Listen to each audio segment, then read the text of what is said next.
Армысыздар, бармысыздар, біздің қымбатты тыңдармандарымыз.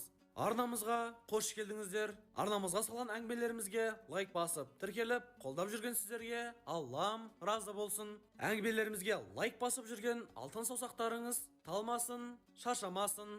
Отбасыларыңызда тек береке болсын. Ал ендеше қымбатты тыңдармандар, мен әңгімемді бастайын. Мен әңгімелейтін әңгіме өткен ғасырдың 1995 жыл 2000 жылдардың арасында Алматы қаласында, тіктеп айтқанда Алматы қаласындағы Си-1-ден бастап Алматы қаласының маңындағы Заречныйде орналасқан зонаға қараған Алматы облысының тумасы Көркемжан лақап аты Хурка осы Хурка жөнінде болған оқиғаларды қан майдан төбелесті мен сіздерге рет-ретімен айтып беремін. 90-шы жылдардың бас шағында абайламай басып, аяғы шалынып, істі болып, Көркемжан түрмеге түседі. Көркемжан бала кезінен өте физикалы жағдайда өте мықты болған. Бала кезінен атқа мініп шауып, қозы-лақ қуып, ауылдың таза ауасын жұтып, ер жеткен азамат еді. Мектеп қабырғасында оқып жүргеннен ақ өте бойшаң, қапсағай денелі, жауырыны қақпақтай, өте адуынды азамат еді. Мектеп қабырғасын бітіргеннен соң Алматы қаласына келіп, Алматы қаласындағы өте үлкен қылмыстық топтарменен байланысты болып, біратала түрмеден бірақ шығады. Түрмеде отырып, бұрын түрмеде сотты болған адамдарменен етене қатынаста болып, зонаның тәртібін, зонада қалай жүріп тұру керек, кіммен араласу керек, кіммен араласпау керек. Мысалы, финиш дегендер болады, ең абыройдан айырылған адамдар, және дневальный дегендер болады, СПП деген болады. Менттерге сатылып кеткен, оларды козел ешкі деп атайды. Міне осыларменен қатар отыруға болмайды. Ең төменгі фиништің қолын да алуға болмайды. Міне осылардың бәрін бұрын сотты болған адамдардан екіже текжейін біліп алған Курка Заречныйге зонаға келіп, өзін жақсы жағынан көрсетеді. Өзі сондай салмақты, ақ құбаша келген, шаштары қап-қара, сымбатты жігіт еді.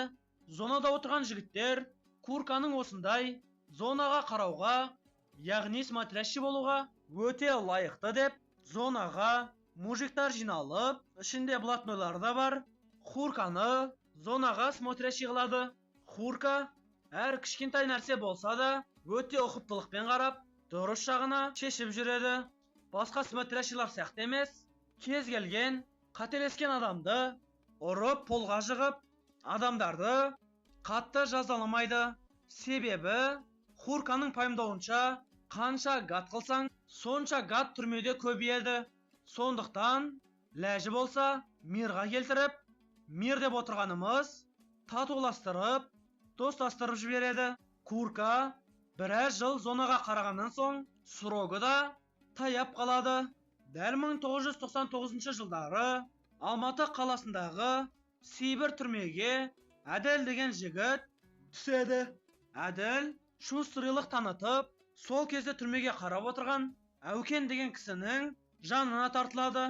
Түрмеге қарап отырған Әукен дәл сол кезде Алматының түрмесінде вор в законе Бекен отырған болатын. Әукен Әділді Бекенменен таныстырып, правильный жігіт деп мақтап қояды. Не керек?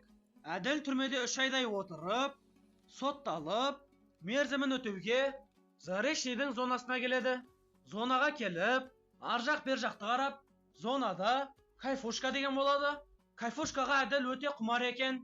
Керісінше, Курка кайфке жоқ еді.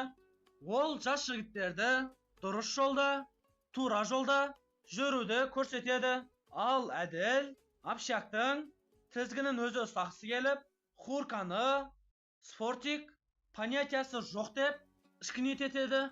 Не керек? Бұл әңгіме Курканың құлағына жетеді. Курка Әділді тартып алып, Әділ, сен мұндайыңды қой, инеңді тығып жүрсің ба?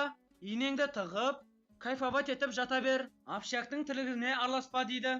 Әділ сол кезде Хуркаға сенің анауың дұрыс емес, мынауың дұрыс емес деп предъява жасайды. Хурка қоя ғой, саған емес маған әңгіме айтатын, жарайды деп, екеуі бір бітімге келе алмай тарқасады. Күндердің бір күні Хурканың жанында жүрген бір жігіт әділдердің жиналып общакта ұрмақшы болып жүргенін жеткізеді. Хурка да, әй осыдан бір бәле шығады ау деп, әділді жіті қадағалап жүрген еді. Ар жақтан бер жақтан сұрастырып, правит етіп, бұлардың жиналып жүрген жерлерін анықтап алады. Хурка жанына 50 шақты жігітті жинап, екіге бөлініп, қолдарында темір кастеттері бар. Әділдердің кушкаватса етіп, ине тығып алып, сыпсыңда отырған жерлерінен үстеріне кіріп келіп, Хурка әділдердің жанында тұрған арматура, кастет, түрлі темірлер, Хуркаларды ұрмақшы болып, жинап қойған осындай заттарды олардан тартып алып, өздерін домалатып ұрады. Дәл сол кезде қарсы шықпақ болған әділді қолындағы арматурасын Хурка тартып алып, әділдің өзінің арматурасымен сабап, ұрып, төтіп тастайды. Әділдің жанындағы бір жігіт пышақ алып, Хурканың артынан жүгіріп келе жатқанда, Хурка байқап қалып, шалт бұрылып, қолындағы арматураменен тура маңдайынан бір ұрғанда, әлгі жүгіріп келе жатқан ет бетінен құлап, басы қып-қызыл болып қанайды. Ендігі жерде Хурканың жанындағы жігіттер әділдің сыбайластарын шетінен сабап ұрып, әбден сындырады.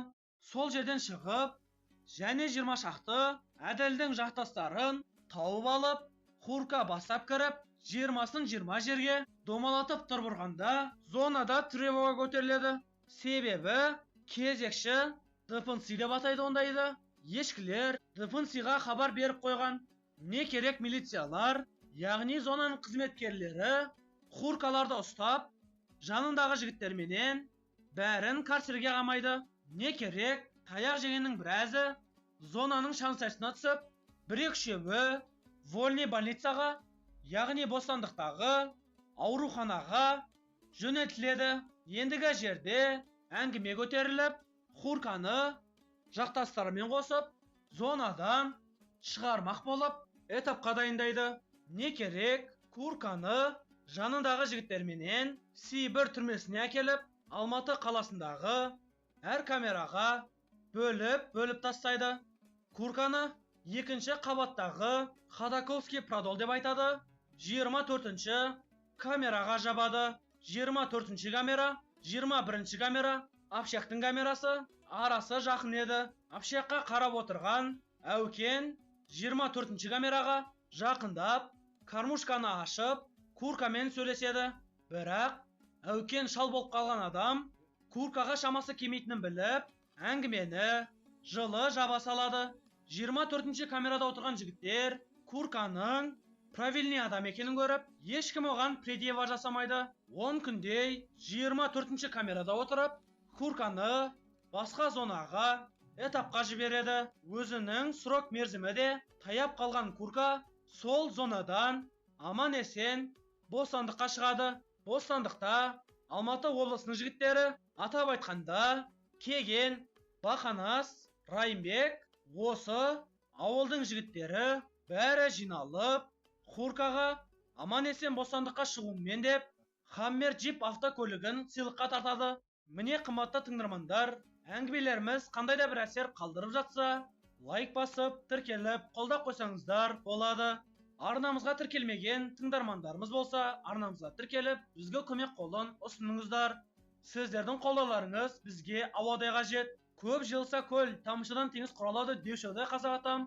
Сіздердің әрбір басқан лайктарыңыз, әрбір арнамызға тіркелгендеріңіз бізге үлкен күш қуат береді. Ал ендеше қымбатты тыңдармандар, келесі әңгімемізді жолдағанша сау, саламатта болыңыздар. Еліміз аман, жұртымыз тыныш болсын, Қазақстанымыз қанатын кеңге жайып қарыштай берсін. Сіздерменен әңгіме дүкен құрған Әлидің әңгімелері YouTube арнасы, ал мәтінді оқыған Әли Азат Байұлы.